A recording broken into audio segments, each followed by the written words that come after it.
Bonjour Hugo. Bonjour Philippe, c'est un plaisir, merci pour l'invitation. Ah bah, également, c'est une joie et un bonheur de te recevoir dans les experts Parole de leader. Tu vas nous apporter plein de valeurs, tu vas nous raconter un petit peu ton parcours, ça va être très riche.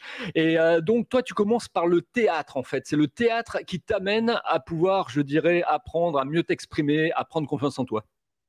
Bah, c'est exactement ça, tout est dit. Non, non, c'était il y a une quinzaine d'années en arrière. C'est très bizarre de dire ça, que ça fait déjà une quinzaine d'années en arrière, parce que je pensais que j'étais encore jeune. Bah, j'ai 28 ans, hein, donc ouais, mais ça fait bizarre de dire qu'on a commencé ça il y a déjà 14-15 ans, mais oui, une confiance en soi, etc., parce que j'en manquais sans doute un peu à l'époque et qu'on m'encourageait un peu à prendre la parole en public, parce que, je sais pas, il y avait peut-être une forme de fibre artistique ou quelque chose que je savais pas comment exprimer et le théâtre m'y a aidé. Et c'est comme ça que ça a démarré après pour les médias, même si les médias, pour le coup, c'était un rêve de gamin, puisque ouais, j'étais déjà très, très télé, très radio et très actu dès le plus jeune âge et que je rêvais déjà de faire ça, ouais.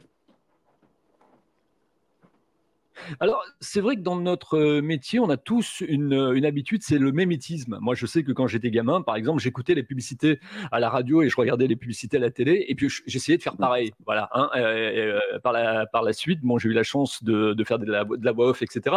Mais c'est ce mimétisme. En fait, le mimétisme permet de passer à l'action. C'est un jeu d'enfant, et quand on est enfant, rien nous arrête. C'est-à-dire que quelque part, on n'a pas de frein. Voilà, on joue, on joue.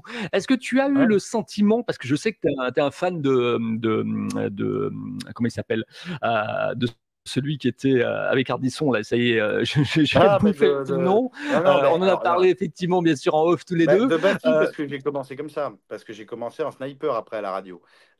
Et c'est vrai que j'étais très très fan de Bafi à l'époque, mais comme de plein d'autres personnes, et comme dans tout début de carrière, souvent chez les animateurs, on cherche à imiter quelqu'un du métier, etc. On n'est pas encore nous-mêmes, on apprend à être nous-mêmes par la suite dans ce métier, ce qui est le cas maintenant, bien sûr. Heureusement, bon, le théâtre, c'était il y a 14-15 ans, mais maintenant, les médias, l'événementiel, ça fait 10 ans que je fais ça.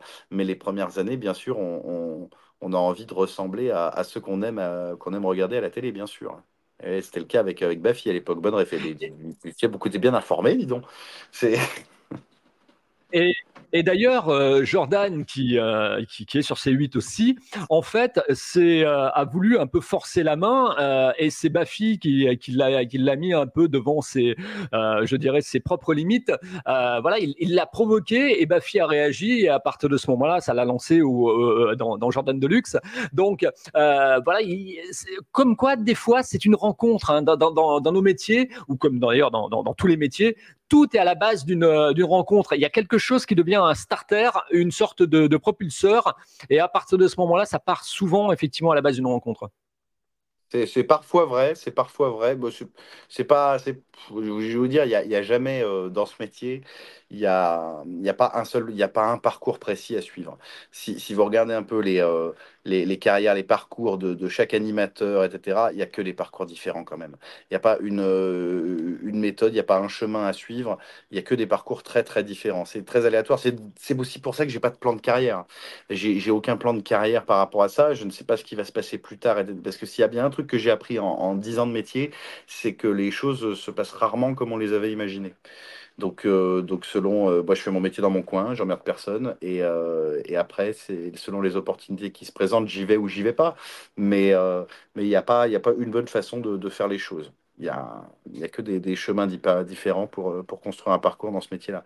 C'est le cas, vous prenez les bios sur Internet de chaque animateur, il y a pas, je crois qu'il n'y a pas deux animateurs qui ont le même parcours. Ouais, ouais, tout à fait. Tu peux me tutoyer, hein, dans les experts. Voilà, moi Mais je je te tutoie tout le monde, tutoie, donc il n'y c'est a pas de vrai, souci. parce qu'en plus on s'est appelé, on s'est téléphoné ce matin pour parler un peu Bien du sûr, tableau ça, qu'on ça on allait peut faire le dire aujourd'hui. d'ailleurs en étant Et on s'est très tutoyé, c'est transparent vrai, au c'est avec niveau des gens plaisir. qui nous regardent et qui nous écoutent. On a un peu les mêmes valeurs, on a effectivement les mêmes passions, etc. Donc c'est quelque chose où on a pris du temps à apprendre un peu à se connaître. Au niveau justement de ton évolution, est-ce que quelque part tu as toujours le sentiment de t'amuser? Parce que moi, quand je fais des interviews, par exemple, tu vois, ça me Ah oui. régénère. Il y en a qui font du footing, il y en a d'autres qui font du vélo. Et ben moi, je fais des interviews, ça me régénère, tu vois, donc je m'amuse quelque Alors, part. Voilà. de façon générale, oui. Après, il peut y avoir des lassitudes parfois sur une émission, etc. Moi, les émissions que j'ai arrêté de faire, c'est parce que j'étais lassé et que j'avais fait le tour et que voilà, je m'amusais plus. Mais sinon, de façon générale, le métier en lui-même, évidemment que je m'amuse toujours autant, voire même plus qu'au début, je dirais. Mais dès que voilà, j'ai une émission où je commence à avoir l'impression que je stagne un petit peu, voilà, que ça m'amuse plus comme avant, tout simplement, j'arrête, je passe à autre chose et je fais autre chose. Mais le métier, par contre, de façon générale, me plaît toujours autant. J'adore. Sinon, j'aurais tout simplement changé de métier, j'aurais arrêté. Est-ce que tu te rappelles des premières émotions qui t'ont gagné quand tu as voulu justement atteindre, je dirais, le fait de parler à la radio, d'être derrière un micro, etc. Est-ce que tu te rappelles la première fois que d'ailleurs tu t'es retrouvé derrière un micro, qu'est-ce que tu as senti dans ton corps? Comment ça s'est manifesté dans ta tête? Est-ce que tu peux nous raconter un peu le côté kinésique et le côté, je dirais, cérébral qui t'a rempli, quoi? Euh, Disons qu'il y a toujours eu, et je l'ai toujours, mais de manière différente, il y a un track. Ça, c'est sûr. Il y a un track avant de monter sur scène et ça m'est arrivé d'animer des événements devant 3000 personnes. Il y a toujours un track. Physiquement, comment ça se traduit? Je ne vais pas vous faire un dessin, mais moi, généralement, quand je suis stressé, j'ai un gros mal de ventre. Donc, voilà, j'irai pas plus loin. Voilà, j'irai pas plus loin. Non, mais après, vous apprenez avec les années à faire de ce stress un moteur. Mais garder un track, garder un stress quand même. Moi, le jour où je monte sur scène ou avant de monter sur scène, je n'ai pas mal au ventre, je n'ai pas de stress, j'arrête. Parce que c'est aussi une adrénaline, et j'ai besoin de ça. J'ai besoin de cette adrénaline-là, ça porte. C'est juste la seule différence avec les premières années, c'est arriver à faire de ce stress, voilà, à quelque chose de positif où vous vous dites, je suis content d'être stressé, je suis content d'avoir cette tension-là avant de monter sur scène ou avant de parler devant une caméra. Ça, c'est essentiel et c'est génial. Moi, j'adore. Moi, ceux qui me disent, oh non, j'ai aucun trac, j'ai aucune appréhension ni rien avant de monter sur scène ou avant de prendre la parole devant une caméra. Bah, j'ai envie de leur dire, mais des fois, mais quel intérêt à ce métier? Quel intérêt à ce métier si vous n'avez pas cette adrénaline juste avant? De toute façon, Louis Jouvet disait que si on n'a pas de trac, on n'a pas de talent. Donc voilà, tout est dit, hein. Maintenant, est-ce que tu as travaillé, je dirais aussi, est-ce que tu t'es rendu compte que quelque part, tu avais une respiration haute, une respiration basse, qu'il fallait peut-être passer par une orthophoniste, renforcer effectivement ta puissance de communication, essayer de mieux connaître comment, d'une certaine manière, tu pouvais parler, par exemple, travailler ta colonne d'air. Je sais qu'il y a des animateurs, tu vois, les Américains, eux, ils sont souvent debout devant les consoles. Tu vois, le principe disque jockey, ils sont debout. Pourquoi? Parce que la colonne d'air est beaucoup plus ouverte, beaucoup plus aérée, etc. Que bon, en France, bah, les mecs, ils sont assis et donc la colonne d'air, elle est beaucoup moins précise, quoi. Je l'ai travaillé à l'époque. Je l'ai travaillé un petit peu à l'époque quand j'étais animateur sur 8 Mont Blanc, où il y a toujours des techniques pour se sentir plus à l'aise, pour pouvoir mieux sortir son speak, son texte. Donc ça, il y a toujours des techniques comme ça. Après, je pense que je fais aussi partie d'une génération d'animateurs où on n'est plus, on n'est plus vraiment sur de la technique pure d'animation. On est plus sur le bon langage, la bonne posture, le bon timbre de voix, etc. On n'est plus complètement là-dedans. Je pense que le métier a changé par rapport à ça, que le public ne cherche plus un jeune premier qui parle parfaitement bien, qui a une diction absolument parfaite. Alors c'est toujours mieux, hein, c'est sûr, mais je pense que le public aujourd'hui a changé, les attentes du public ont changé. Je pense qu'on a avant tout envie de voir une personnalité, pas juste un animateur qui parle, mais une personnalité, des traits de caractère, une signature dans la façon d'animer. Je pense que voilà, c'est moi en tout cas, c'est ce que j'essaie de faire. J'essaie d'être exactement le même à l'antenne ou voilà au micro que dans la vie. Et je pense que c'est plus l'attente du public aujourd'hui. L'époque des jeunes premiers est un petit peu révolue, je pense. Alors, je vais te poser une question. Tu parlais de sniper, justement. Moi, j'ai un peu le côté sniper aussi. C'est-à-dire que aujourd'hui, comment tu analyses et comment tu perçois? Alors, je vais te poser la question en tant qu'auditeur, mais aussi en tant que professionnel du monde des médias et du monde de la radio. Comment tu perçois la radio, voilà, en 2024? Bien souvent, on dit, bah tiens, il n'y a pas de prise de risque au niveau des dirigeants. La radio, elle est devenue fade. C'est toutes les mêmes voix, les appareils, effectivement, la technologie a pris le pas sur les voix. Elles sont toutes ressemblantes. C'est marketé, c'est formaté, etc. Toi, ton regard? Non, non, non, je suis pas qu'on ça dépend où, en fait. On a de tout. C'est comme à la télé. Je veux dire, à la radio, il y a de tout pour tout le monde. Il y a des tons différents, il y a des angles différents. Alors, c'est peut-être ce que je reprocherais à la limite aux écoles de radio. Les écoles de radio aujourd'hui, j'ai pas mal de potes qui ont fait des écoles de radio où on apprend toujours de très bonnes bases sur la radio. Mais c'est vrai que dans ces écoles-là, comme dans les écoles de journalisme d'ailleurs, j'ai l'impression de ce qu'on me répète, de ce que mes potes dans ces écoles-là me répètent, c'est on apprend justement à être un peu formaté. On apprend les bonnes bases de ces métiers-là, mais on apprend aussi à être un peu formaté. On n'apprend pas à être à utiliser le sel de ce qu'on est nous-mêmes, hein, notre personnalité, notre voilà. C'est aussi pour ça que j'ai pas fait je suis pas passé par ces écoles-là et que j'ai vraiment appris sur le tas. Euh, voilà. Après, il y a des tons différents, il y a de tout en radio. Donc et puis je trouve que la radio aussi, vous savez, quand j'ai démarré ce métier, il y a des professionnels de ce métier qui m'ont dit, oui, mais vous savez, vous savez, jeune homme, dans 5 ans, la radio n'existe plus. Bah, la radio est toujours là et la télé aussi. Et la radio a évolué. C'est normal. La radio a évolué. Maintenant, on filme la radio. On aurait dit ça il y a 15-20 ans en arrière. On aurait dit, mais vous êtes fous, on va jamais filmer la radio, ça sert à rien, etc. Aujourd'hui, il y a beaucoup de gens qui ont envie de voir la radio plus que de l'écouter. Je crois que c'est Coé d'ailleurs qui a été le premier à filmer la radio, il me semble. Et ça permet à la radio d'évoluer, de continuer d'exister, d'exister très bien, puisque je veux dire, moi, je regarde les chiffres d'audience sans arrêt. Alors, oui, ça marche moins bien qu'à une époque, mais il y a quand même des programmes qui sont encore très, très écoutés et regardés. Non, non, il y a tout. Et puis, ce qui est bien avec la radio, en plus, je vais vous dire, Quels sont euh, les... la radio, si je peux me ouais. permettre, c'est assez formidable. Moi, j'ai adoré faire, j'ai adoré, j'en ai fait pas mal, j'en ai fait plusieurs années de la radio. Ce qui est absolument formidable avec la radio, c'est la notion, peut-être plus qu'à la télé encore, c'est la notion de proximité avec l'auditeur. Parce que la télévision, vous êtes chez vous, vous avez souvent une vie de famille, vous êtes souvent, on met la télé un peu en bruit de fond parfois, tandis que la radio, souvent, vous êtes seul avec la personne qui vous écoute, dans la voiture, par exemple. Donc, il y a une proximité qui est sans doute plus importante en radio qu'en télévision. C'est ça qui est génial avec ce média.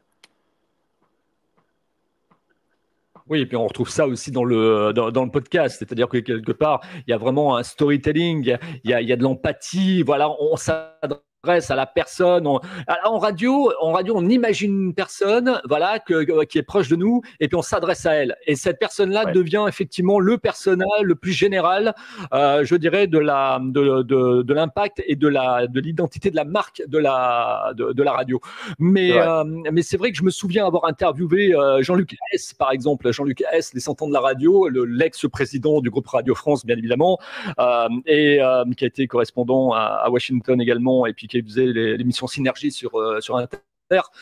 En fait, si tu veux, il y a eu, je pense, une école de la radio qui était l'école du service public. Je pense à Roland Dordain, par exemple, le roman de la radio, voilà, avec effectivement les enfants d'Inter, tu vois, Pascal Bataille, etc., qui se sont, comment dire, révélés dans cette émission de Chavannes. Il s'est révélé dans cette émission. J'en parlais avec Michel Bichebois, qui est l'un avec Yann Duval, qui est le créateur du studio École de France, je dirais au départ. Bon, il y avait une façon de faire de la radio avant, il y avait une façon de, comment dire, d'avoir une culture générale. Et aujourd'hui, j'ai quand même le sentiment que quand je discute un peu avec les gens de la radio, j'en connais quand même quelques-uns, et ben la culture générale, elle s'est quand même un peu émoussée avec le temps. Tu vois ce que je veux dire? C'est-à-dire que ce qui fait un animateur radio, c'est avant tout sa culture générale. Il doit être capable de parler de tout. Ça doit être effectivement un véritable. Il doit être capable de rebondir sur tout. Et aujourd'hui, en plus, avec le net, on est devenu des couteaux suisses. C'est-à-dire que on est journaliste, on est podcasteur, on est animateur radio. Tu vois, on passe sur toutes les casquettes. Et on doit être capable effectivement de connaître la technologie. On doit être capable de s'adapter. De Je façon, pense que quelque part, il y a ce que tu quelque dis chose sur qui a changé. ce que tu dis sur la culture générale, sur la façon de parler de culture générale aussi, alors, il y a deux choses. Ça s'est peut-être un peu essoufflé par rapport à avant, pas de partout. Pas de partout. Je vois par exemple un Laurent Ruquier, quand Laurent Ruquier a repris les grosses têtes, personne n'y croyait. Je trouve quand même que niveau culture générale et tout, même dans la façon d'animer tout ça, je trouve qu'il a repris de main de maître cette émission-là. Il l'a fait avancer, il l'a fait évoluer et vraiment de façon magistrale. Après, quand tu dis qu'il voilà, il y a moins de culture générale qu'avant, je pense aussi. que c'est pas que la radio. Je pense que ça touche tous les secteurs. Je pense que c'est la société entière qui a évolué comme ça par rapport à avant. Tout le monde il est beau, tout le monde il est gentil, moyen d'avoir des sous, c'est des critiques, c'est des satires sur la société. Aujourd'hui, ça serait plus possible ça. C'est moins possible. Il y a un peu moins de liberté qu'avant, ça c'est sûr, mais on reproche souvent le manque de liberté dans les médias, etc. Euh, disons que on n'est pas. Il faut quand même se rendre compte qu'on est en France, on n'est pas en Russie non plus. On n'est pas en Russie. On a quand même une liberté de ton, un minimum encore en France aujourd'hui. Faut faire attention de préserver ça, parce que parfois c'est pas si évident, mais quand même. Il faut quand même se rendre compte que par rapport à d'autres pays, on a quand même une parole plutôt libre en France. J'espère, et j'espère que ça continuera. Tout à fait. Alors, on va soulever un autre volet, c'est l'amitié. Voilà, l'amitié, moi, pour moi, l'amitié, c'est très important. Et un ami, ça doit être capable, effectivement, d'être appelé à n'importe quelle heure de la nuit. Ça peut être quelqu'un de disponible. Voilà, il y a pas de limite avec l'amitié. Et surtout, ne jamais mélanger l'argent et l'amitié. Parce que, alors, ça explose l'amitié. Donc, c'est une condition, je vous le conseille. Mais toi, tu as une amie dans les médias. Donc, tu vas pouvoir nous en Ah, parler. Et puis, tu as une personne qui te suit depuis quelques années et que tu suis également depuis quelques années. Voilà, et vous êtes rencontrés sur une radio. Si tu peux nous raconter ça. bah, et j'imagine que vous parlez d'Isabelle Morini-Bosque. Pardon, c'est vrai qu'on se tutoie. J'imagine que tu me parles d'Isabelle Morini-Bosque. Voilà, et puis de Cyril. Et de Cyril, Voilà, c'est ça. Et alors, puis également de Cyril Hanouna. Mais ça, tu vas nous expliquer. bah, écoutez, non, mais Isabelle, en fait, je l'ai reçue à l'époque, j'adorais le personnage télé, radio, etc. Je la trouvais assez à part dans le métier, en la connaissant en vrai maintenant. Je me dis qu'effectivement, c'est un personnage complètement à part. Isabelle, je la recevais déjà sur mes émissions à l'époque sur 8 Mont Blanc, et puis il y a une amitié qui s'est installée, et aujourd'hui, on est des amis très proches, au point de. On se confie, moi je lui dis tout, elle me parle beaucoup, beaucoup aussi. Oui, je l'avais encore hier ou avant-hier au téléphone. Et c'est vrai qu'on se voit beaucoup, on s'appelle, et c'est vrai que on est souvent d'accord on parle beaucoup évidemment médias, bien sûr, mais pas seulement, mais on est souvent d'accord, et c'est vrai qu'il y a une amitié il y a une vraie complicité. Les gens disent souvent à Chambéry, parce que les gens qui me connaissent dans ma région savent qu'on est très proche avec Isabelle, et ils disent souvent que c'est ma marraine un peu dans le métier. C'est un peu ça, moi je la considère voilà, un peu comme une grande sœur dans le métier, et c'est vrai qu'il y a une belle amitié. C'est aussi grâce à elle que j'ai pu avoir contact avec Cyril au départ, parce que à l'époque, quand j'étais sur 8 Mont-Blanc et qu'Isabelle venait dans mes émissions, Cyril Hanouna diffusait régulièrement des extraits de mes émissions sur Touche pas à mon poste. C'est comme ça qu'on s'est connus, qu'il m'a appelé après derrière et qu'on s'est rencontrés. Je dirais pas que on dit souvent, les gens qui me connaissent un peu, qui me suivent, tout ça depuis ces dernières années, disent souvent que je suis un ami de Cyril Hanouna. Euh, je dirais qu'on est. L'amitié, moi, c'est un terme voilà, c'est un terme important pour moi. Une amitié, je dirais que c'est quelqu'un voilà, que tu vois beaucoup, avec qui tu passes beaucoup de temps, avec qui tu te confies. Cyril Hanouna ne se confie pas sur. Je connais mal, par exemple, la vie privée de Cyril Hanouna. On se confie pas sur nos vies privées, par exemple. Disons que c'est quelqu'un que j'estime, c'est quelqu'un que j'apprécie, c'est quelqu'un qui. M'a aussi quelque part voilà, rendu service en me faisant un peu de pub. C'est quelqu'un qui a toujours été extrêmement sympathique avec moi. J'échange régulièrement avec lui, même y compris pendant les émissions par SMS, où je réagis souvent à ce qui se passe, à l'actualité, etc. Et même pas que pendant l'émission, dans la journée. Et voilà, des fois on me le reproche, je vous avoue, on me reproche ce lien avec Cyril Hanouna. Mais vous savez, moi je suis quelqu'un de très loyal et très fidèle.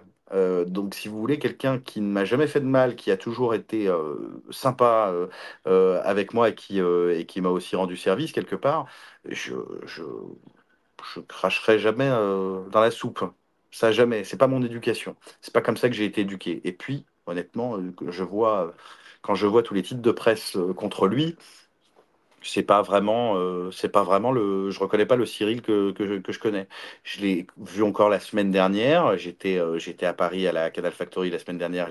J'étais avec lui. dans la façon de se comporter avec les équipes. Moi, j'ai assisté à son discours, j'étais pour le pilote de TPMP de cette saison. Et à un moment donné, il y a eu, avant qu'on commence les pilotes, il y a eu une sorte de réunion où Cyril a rassemblé tout le monde dans un des studios de la Canal Factory. Et je l'ai vu s'adresser à ses équipes pendant un moment. Euh, on ne dit pas, les titres de presse qu'il y a contre lui, on ne dit jamais à quel point c'est quelqu'un d'humain et à quel point c'est quelqu'un de proche avec ses équipes. On parle souvent du tyran Cyril Hanouna, machin. Quand j'ai regardé l'année dernière le complément d'enquête sur lui, je trouve que c'est pas très objectif, je trouve que c'est très à charge, je trouve que c'est très facile. Après, on peut aimer ou pas le style Hanouna, on peut aimer la ligne éditoriale de son émission ou non, mais s'attaquer, s'acharner comme on le fait aujourd'hui sur lui, je trouve ça un petit peu facile. Je pense que il est aussi victime de son succès, c'est-à-dire que son émission ferait exactement le même contenu, mais ferait 300 000 téléspectateurs. Je pense que rien de tout ce qui est dit sur Cyril ne serait dit dans ce cas-là. Donc il est victime de son succès, c'est le jeu. Il l'accepte, il l'assume. Je trouve qu'il ne faiblit pas pour autant. Et moi, je vais vous dire, quand je le vois avec ses équipes, quand je le vois avec les chroniqueurs, quand je le vois avec les techniciens, non seulement je le trouve très humain, mais ce qui me fascine vraiment chez ce mec-là, c'est pas seulement son, voilà, son style et et son talent qui n'est plus à démontrer hein, à la télé, qu'on aime ou pas. Il y a quand même il y a quelque chose, il y a une énergie énorme, voilà. Mais hormis ça, moi, ce que je trouve incroyable chez ce mec et ce que je respecte absolument, c'est sa force mentale à toute épreuve. C'est vrai que dans ce que j'ai lu sur toi, en fait, on dit souvent, bah oui, ouais, il impose une certaine forme d'autorité, de confiance, de stature, etc. Et je sais plus où tu en parles. Tu dis, en fait, moi, je donne cette image, mais quelque part, voilà, je suis quelqu'un qui est timide, quoi. Je suis quelqu'un qui, voilà, j'ai une certaine forme de fragilité. Et ça m'a touché. Et je me suis dit, c'est intéressant que je lui pose la question parce que il y a plein de gens, il y a tellement de gens effectivement qui ont un peu le syndrome de l'imposteur, c'est-à-dire que quelque part, voilà, qui se sentent pas nécessairement légitimes à faire quelque chose. Et je trouve que c'est tellement honnête de ta part de le dire, même si c'est écrit, parce que je l'ai pas entendu à l'audio, mais je l'ai lu, que je me suis dit, il faut que je lui pose la question. Non, mais c'est vrai. Alors, c'est marrant, c'est vrai parce que vous savez, moi, à l'école, je m'ennuyais un peu. C'est pas que j'étais bête, c'est que j'avais pas envie. C'est que ça ne m'intéressait pas, hormis, voilà, hormis quelques exceptions. J'étais bon en histoire et j'étais bon en français. Par exemple, en maths, une bille complet. Mais voilà, je suis pas passé par une école de journalisme. Voilà, j'ai jamais eu un profil très, très scolaire. Et en faisant un métier où ça m'arrive parfois d'interviewer des politiques ou d'animer des débats et de participer à du débat sur des thèmes de société, sur des thèmes d'actu, c'est vrai que parfois, encore aujourd'hui, après 10 ans de métier, des fois, je me pose la question, je me dis, tu vas te faire griller un jour. Je me dis, tu vas te faire griller un jour parce que voilà le syndrome de l'ancien cancre, un peu qui se sent pas légitime de traiter de sujets d'actualité ou d'interviewer des politiques, tout ça, où je me dis, un jour, on va dire, ce mec ne sert à rien. C'est c'est vrai que des fois, je me dis ça. Mais je pense que c'est une qualité, ça, parce que si tu veux, Hugo, les Américains disent just do it, c'est-à-dire fais-le, voilà, fais-le et ensuite corrige ensuite. Et il y a plein de gens en France, bah, il y a beaucoup de gens qui sont des peureux, c'est-à-dire qui procrastinent, etc. Moi, je le vois dans une autre casquette. Hein. Bon, je suis consultant SEO depuis de tant d'années, 1990 maintenant. Je vois plein de gens qui me disent, bah ouais, mais moi, je sais le détail de mon site, le logo, le machin, le truc. Mais je dis, mais qu'est-ce que tu vas prendre du temps? Qu'est-ce que tu vas d'une certaine manière t'embêter avec ça? Passe à l'action, lance ton site et tu vas bien voir comment le marché il va répondre. Voilà, l'arbitre, c'est le marché, hein, le juge de paix, c'est le public. Voilà, s'il achète, il Mais vous achète, s'il savez, n'achète pas, bon, ben, automatiquement, c'est qu'il y a quelque chose à corriger. Mais il faut se mais vous lancer. savez, c'est aussi ce comportement, c'est aussi une question d'éducation. Moi, j'ai des parents qui m'ont toujours dit, n'oublie pas de douter. Je veux dire, ne sois jamais trop sûr de toi non plus. Ils m'ont toujours dit, hein, c'est cette fameuse phrase que ma mère m'a dit toute mon enfance, l'ignorant affirme, le sage doute. Et c'est vrai que je me rappelle beaucoup de ça, et c'est pour ça que je me remets aussi souvent en question. Alors, il peut parfois m'arriver, voilà, de réagir de façon un peu virulente à des faits d'actualité qui me marquent, qui me touchent. Et on est tous un petit peu comme ça aussi. Mais des fois, voilà, je me repose la question, je me dis, est-ce que je suis pas allé trop loin sur ce fait-là, sur cette actualité-là? Est-ce que je suis sûr de ce que j'ai dit? Est-ce que je suis sûr de moi? Voilà. moi, les premières personnes dont je me méfie, c'est ceux qui sont absolument sûrs d'elles en permanence et qui ne se remettent jamais en question. Oui, il y a un proverbe indien de Geronimo qui recoupe ça, qui dit crois ce que tu dis et dis ce que tu crois. Voilà. Hmm. Et quand on voit le parcours de Geronimo, on peut d'une certaine manière, je dirais, solidifier son propos. Quoi. Tu as été animateur d'élection de Miss, voilà, tu as fait de Ouais. l'événementiel, on va dire, alors moi j'appellerais ça de l'événementiel à la fois de luxe, mais à la fois un petit peu de mise en valeur, quoi. Voilà, de mise en valeur de Ah oui. quelqu'un en lui apportant effectivement une sorte d'accompagnement par ta voix, voilà, de mettre en valeur quelqu'un, une représentation, un spectacle. Je suis en train de chercher le mot, mais disons que voilà, tu as été le diamant accompagnateur, je dirais, de l'événement, quoi. Mais c'est surtout que c'est l'événementiel, l'animation événementielle, c'est la base de ce métier. C'est là où on est le plus proche du public. On est là en passe-plat. C'est le meilleur exercice pour un animateur, je trouve. C'est là où on se révèle, c'est là où on prend confiance aussi, parce que c'est un exercice pas facile d'être devant un public qui est directement devant soi. Et puis ça peut arriver, attention, c'est tout type d'événement que j'anime. J'ai animé des élections de Miss, comme j'ai animé le Prix des Neiges, c'est certainement l'événement économique le plus prestigieux de ma région. Euh, comme beaucoup d'autres choses, mais c'est extrêmement formateur et c'est un immense plaisir. J'adore faire ça, l'animation événementielle, ça c'est un truc que je voudrais jamais arrêter. Et il n'y a jamais aucune lassitude parce qu'en plus, c'est toujours très, très varié. Donc, c'est toujours des situations très différentes. Il n'y a pas de routine. Ça, c'est absolument formidable. Et tu as eu la chance de rencontrer Jean-Pierre Foucault, parce que je me souviens d'un bouquin qui était sorti en 98 aux éditions TF1 qui s'appelait Est-ce que la mer est belle, où il racontait un petit peu, je dirais, son amour de la deux chevaux. Il parlait de son père, il Voilà. parlait de Léon Je l'ai à croisé une Radio fois. Monte Carlo, etc. Alors, je ne connais pas du tout Et Jean-Pierre Foucault c'est dans la quelqu'un vie, que hein. c'est quelqu'un que tu aimerais effectivement rencontrer. C'est quelqu'un qui, Non, mais alors, je l'ai croisé pour une toi, fois. effectivement, qui a fait justement de l'élection de Miss, etc. Je Hmm. l'ai croisé je l'ai croisé une fois. Moi, j'adore Jean-Pierre Foucault. Pour moi, ça reste un des. Actuellement, c'est l'un des tauliers, ça c'est sûr. Et c'est quelqu'un, c'est vrai que. Alors, j'ai des amis communs avec lui pour le coup. Je l'ai croisé une seule fois il y a quelques années en arrière. Je me rappelle, c'était à Europe 1. Je l'ai croisé à Europe 1 une fois. Et c'est vrai que c'est quelqu'un, c'est un des animateurs qui est les plus sympathiques, les plus bienveillants, quelqu'un qui n'a pas du tout la grosse tête. C'est quelqu'un qui a fait un parcours sans faute, en fait. Il a une très belle carrière parce qu'il a vraiment une carrière, un parcours sans faute du début à la fin. Je le trouve absolument génial. Après, je le connais pas personnellement. Je l'ai croisé une fois, on a discuté vite fait, mais c'est pas quelqu'un que je connais personnellement. Oui, si je pouvais, par contre, le connaître mieux, etc., et échanger plus avec lui, et ça sera avec un grand, grand plaisir, parce que c'est le taulier, ouais. Lui et Michel Drucker, c'est les deux tauliers qui restent, effectivement.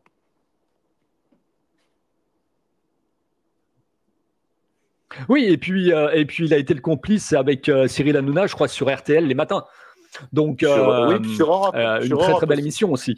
Euh, euh, Sur Europe 1 oui, sur aussi. Europe. Donc, je voulais aussi soulever que tu avais fait une émission sur les médias aussi. C'est important. Je ne veux pas nécessairement terminer cet épisode sans parler de ça. Tu as fait une émission sur les médias. Voilà, tu es un amoureux des médias. Tu es un amoureux de ceux qui font les médias, et donc automatiquement tu as la parole avec des interviews, avec voilà, tu as créé des ponts avec effectivement les gens qui font le média et qui font les médias. Oui, oui, ça s'appelait l'interview backstage. Ça, c'est une émission. Parce que moi, j'ai beaucoup fait d'émissions de divertissement en local, que ce soit en télé ou en radio, et des émissions d'actu avec du débat, etc. Et j'ai eu à un moment donné, oui, l'envie de faire. Alors, c'était la plupart du temps, sauf, je crois, deux émissions. On les a fait avec les invités en présentiel. Je crois que je l'ai fait avec Benjamin Castaldi, avec Jean-Michel Maire, avec un Loïc, un pote qui est candidat à koh. Mais sinon, oui, je les ai tous eus en distanciel, où j'étais voilà, dans un studio.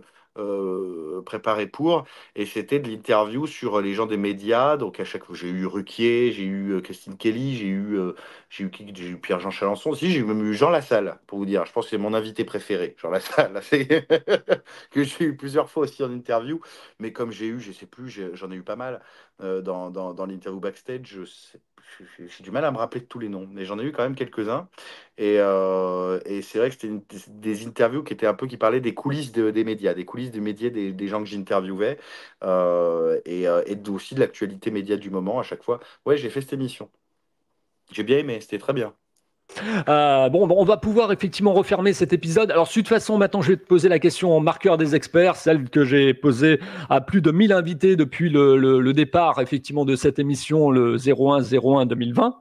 Donc, ça ne nous rajeunit pas. Comment tu trouves ma façon d'interviewer les gens, Hugo? Dégueulasse.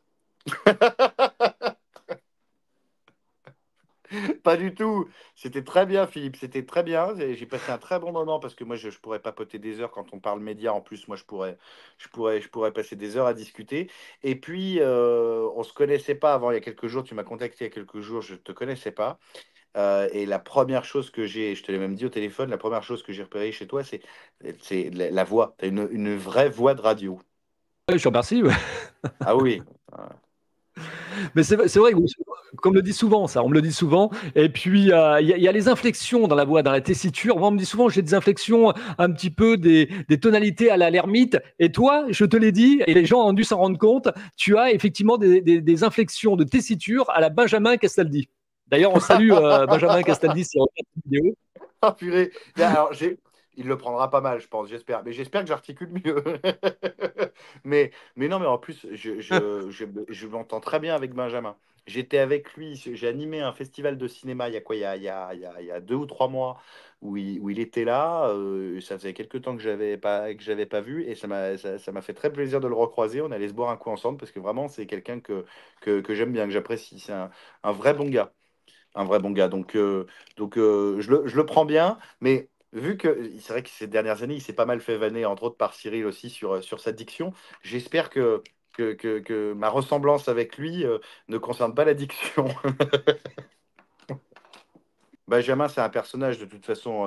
Moi, je souhaite le plus de réussite possible sur Europe 2. J'ai écouté, je lui ai envoyé un message d'ailleurs il y a pas longtemps, il y a une semaine pour lui dire mes encouragements pour Europe 2.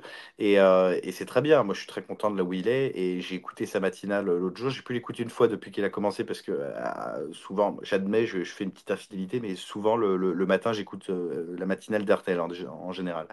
Et l'après-midi, dans ma voiture, j'écoute Europe 1. Donc, je fais les deux. Donc, Europe 2, c'est pas une radio sur laquelle je vais souvent. Mais en tout cas, j'ai quand même écouté un jour le matin. J'ai trouvé ça super. Et je lui ai envoyé un message. J'ai l'impression qu'il est très heureux là-bas. Donc, tout va bien. Où on peut continuer à discuter avec toi si on a été sensibilisé par tes propos, Hugo. Comment on peut continuer à créer ce lien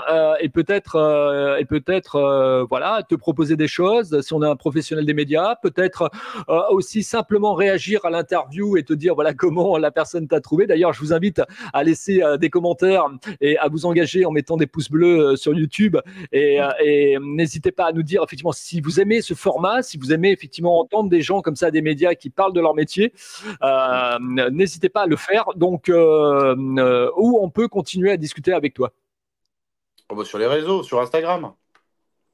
Sur Instagram, je réponds tout le temps. Comme tu le disais très justement, eh bien, on s'est rencontrés il y a très peu de temps, mais on s'est apprécié et je pense que c'est ça en fait la magie d'Internet et des gens qui sont dans les médias, c'est de pouvoir se créer des connexions et de se trouver des points communs.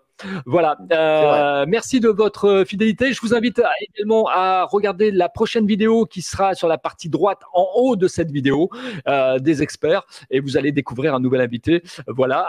Inscrivez-vous également, abonnez-vous à ma chaîne YouTube pour connaître mes invités. Et puis, il y a plein de surprises qui arrivent dans cette nouvelle année, 2025 et fin 2024. À très bientôt et n'oubliez pas effectivement qu'il n'y a que de la valeur ici et pas de bullshit. Merci Hugo. Merci Philippe, c'était un plaisir. Et merci aux gens qui nous regardent.